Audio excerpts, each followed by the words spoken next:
to me at least, the biggest wild card is, and you're not going to find it on a stat sheet or box score, is the trick plays that Arizona State is going to try to pull out. This game against Arizona State, I'm telling you, it is bigger than the games you recently played against Oregon and USC.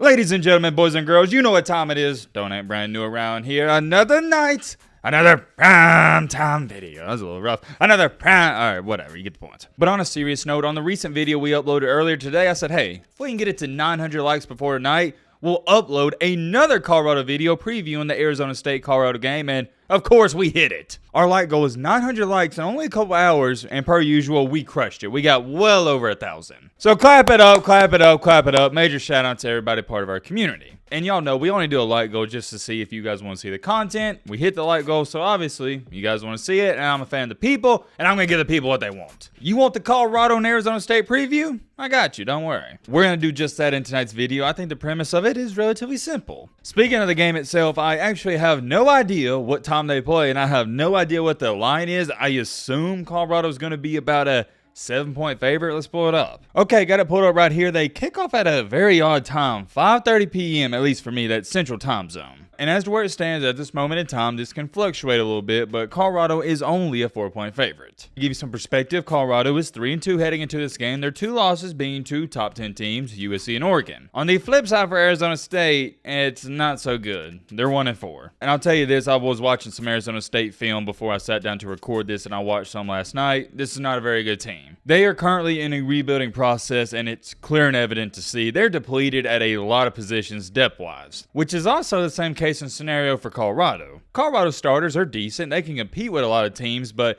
once you get past the starters, not so hot. And we all know why. We've talked plenty about this. Deion just got there. It's going to take him a while to build up that depth chart. Or not build up the depth chart because Deion's done that. I mean get some substance to it. Or that wasn't a good explanation. Let me say it this way. Get to where your second stringers are about as good as your first stringers. There we go. Because right now for Colorado, their biggest problem is the gap from their first stringers and second stringers is huge. But we all know why. Let me show you some quick stats for Arizona State, because I know a lot of you don't know too much about them, rightfully so. Won their first game of the year against a no-name, and after that, they're 0-4 against the Power 5. Lost to Oklahoma State 27-15, lost to Fresno State 29-0, that's embarrassing. Competed against USC, but lost 42-28, and recently lost to California 24-21, and that Cal team's pretty good. For my Colorado fans, here's what I want you to understand. I do not want you looking at Arizona State and seeing that 1-4 and automatically assuming it's going to be an easy win, because it won't be. Outside of the Fresno State game, Arizona State has competed. It's eerily similar for Colorado. You take away the Oregon game for Colorado, Colorado has competed in every game. My point is, don't let the 1-4 fool you, because I think a lot of people are just automatically checking this off as a Colorado win. This is a road game. That's a disadvantage for Colorado and a huge advantage for Arizona State. But you want to know what I think is the biggest advantage for Arizona State in this game?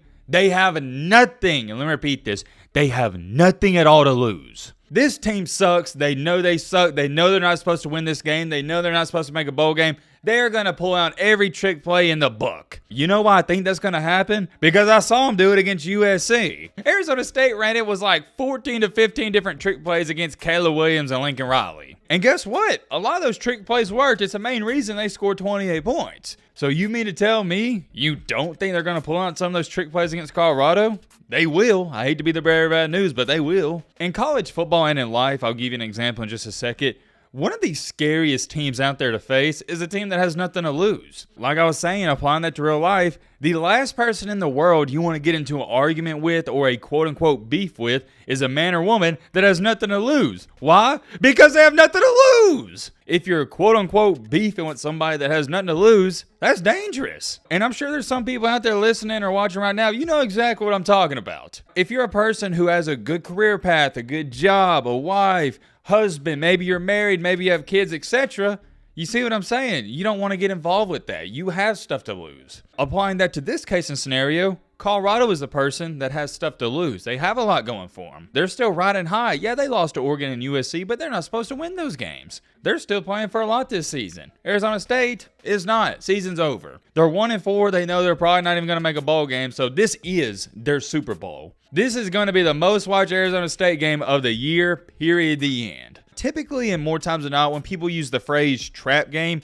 It's before a big-time game. For example, you could label this as a trap game if after this, Colorado played USC. Because a lot of people would use the terminology of, okay, Colorado, they're looking ahead to next week and they're not locked in on this week. Well, in this case and scenario, it's a little different because there isn't a look-ahead game. But still, at the same time, I would label this as a trap game. I'm going to remind some of y'all, this is a fairly young Colorado football team. Fairly young team. Hey, their best wide receiver last week, Omarion Miller, he's a freshman. They got a bunch of new guys in there, and I could definitely get the sense and vibe that these guys feel like, oh yeah, it's Arizona State, they're 1-4. This is an easy win, easy lick. And to me at least, that's why I think this game against Arizona State, I'm telling you, it is bigger than the games you recently played against Oregon and USC. And whoa, hold on. I know all my Colorado fans right now, you run to the comment section. Matt, what are you talking about?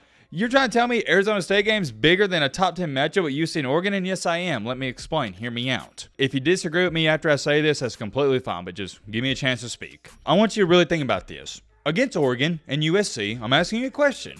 Was you or were you supposed to win those games? No. Although you might have wanted to win the games, there wasn't an expectation of that. Nobody was going to hold these Colorado players or Deion Sanders to the fire if they lost to USC or Oregon. So to me at least, that's not a big game. Not a big game at all because it doesn't even matter. It's one of those, it's like, oh yeah, if we win it, that's just a bonus. That's just the cherry on top. Well, in this game against Arizona State, here's the problem with this, or the good thing if you want to look at it from this way. You're supposed to win this game. There's more pressure on Colorado in this game than it was last week against USC. As a former athlete myself, I'll tell you, do you know how freely I played? And you watching this, if you're an athlete or were an athlete, you played against teams you know and you knew you wasn't supposed to beat? It is one of the most freeing feelings to know, hey, we're not supposed to win this game. I'm going to let my nuts hang. And more times than not, it's when you play better. But now, fast forward in time to this up-and-coming Saturday, the tables have turned. Colorado and Deion Sanders, Shedeur Sanders, and all the players for that team, they're supposed to win. Let's take a look at this right here. Arizona State is allowing 212, rounded up to 213 passing yards per game, and about 136 rushing yards per game. Their defense, on paper at least, isn't terrible. The problem for this Arizona State team has been their offense. It's wishy-washy to say the least. And why this is such an intriguing matchup to me, because here's a stat I want you to pay attention to. Colorado's defense is allowing nearly 296 passing yards per game. And all in all, in total, they're giving up 480 total yards per game. For Arizona State, their offense, it's not the greatest. You see it right here. They're only getting 332 yards per game. Make no mistakes about it. This Arizona State offense is not impressive. And that's a good sign for Colorado because we all know Colorado's biggest weakness has been their defense. Outside the Oregon game, they haven't had a problem putting up points. To me, at least, the biggest wild card is, and you're not going to find it on a stat sheet or box score, is the trick plays that Arizona State is going to try to pull out. You really don't know what to expect to go on top of that. What if Arizona State, they can block a punt, block a field goal, and take it back for 6? What if they can get an interception? What if they can get a fumble? You never know. And I've tried all week. Whenever there's a game like this where Colorado should win,